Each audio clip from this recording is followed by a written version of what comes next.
गणरायाचं आगमन आज सगळ्यांच्या घरोघरी होत आहे. काही लोकांच्या घरी 1.5 दिवस, काही लोकांच्या घरी 5 दिवस, काही ठिकाणी गौरी गणपती आहेत, काही ठिकाणी 11 दिवस आहेत आणि सगळ्यांच्या घरी एक आनंदोत्सव आणि एक कौटुंबिक वातावरण आहे.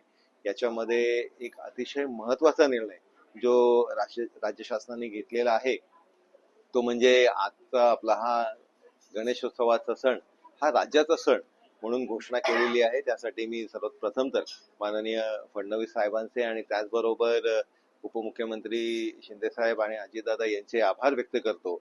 आपण बघितलं की महायुतीची सरकार आल्यापासून माननीय फडणवीस साहेबांच्या नेतृत्वामध्ये हे सरकार काम करत असताना अतिशय जिव्हाळ्याचे प्रश्न जे सर्वांसाठी आहेत हे निर्णय या राज्य शासनाने घेतलेले आहेत. काही महिन्यांपूर्वी केंद्र शासनाने मराठी भाषेला अभिजात भाषेचा दर्जा देण्याचाही निर्णय हा घेतलेला आहे. त्याच्यामुळे मराठी मनामनामध्ये महाराष्ट्राच्या सर्व जनतेला निश्चितपणे या सगळ्या गोष्टीचा अभिमान आहे. कुठेतरी डीजेच्या संस्कृतीवरती सरकारने थोडीशी बंदी लावल्यानंतर जे भक्तजन आहेत, भाविक आहेत, ते स्वतःहून पारंपरिक वाद्याच्या ह्याच्यामध्ये वळतात कसं बघायचं? नाही, पारंपरिक पद्धतीने आपण आपले सण हे निश्चितपणे साजरी केलेच पाहिजेत, कारण हेच खऱ्या अर्थाने संस्कार आपण पुढच्या पिढीला हे देणार आहोत. आणि पुढच्या पिढीला आपण जे संस्कार द्यायचे आहेत ते निश्चितपणे खऱ्या अर्थाने केल्याने होईल. डिजिटल जगामध्ये काही गोष्टींना केलं तरी त्याला एक मर्यादा आहे. त्याच्यामुळे जो खरा आनंद आहे तो खरा आनंद आपल्याला स्वतःच्या नातेवाईकांना भेटून, मित्रपरिवाराला भेटून हा सण एकत्रित साजरी करण्यामध्ये येतो.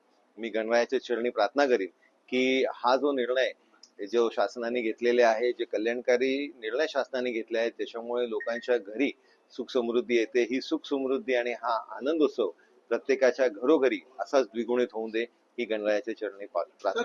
इको फ्रेंडली सजावट केली, जागृती होत नाही तर लोकांना काय आव्हान करा? माझ्या घरी दरवर्षीप्रमाणे याही वर्षी इको फ्रेंडली आम्ही पूर्ण आरस केलेली आहे.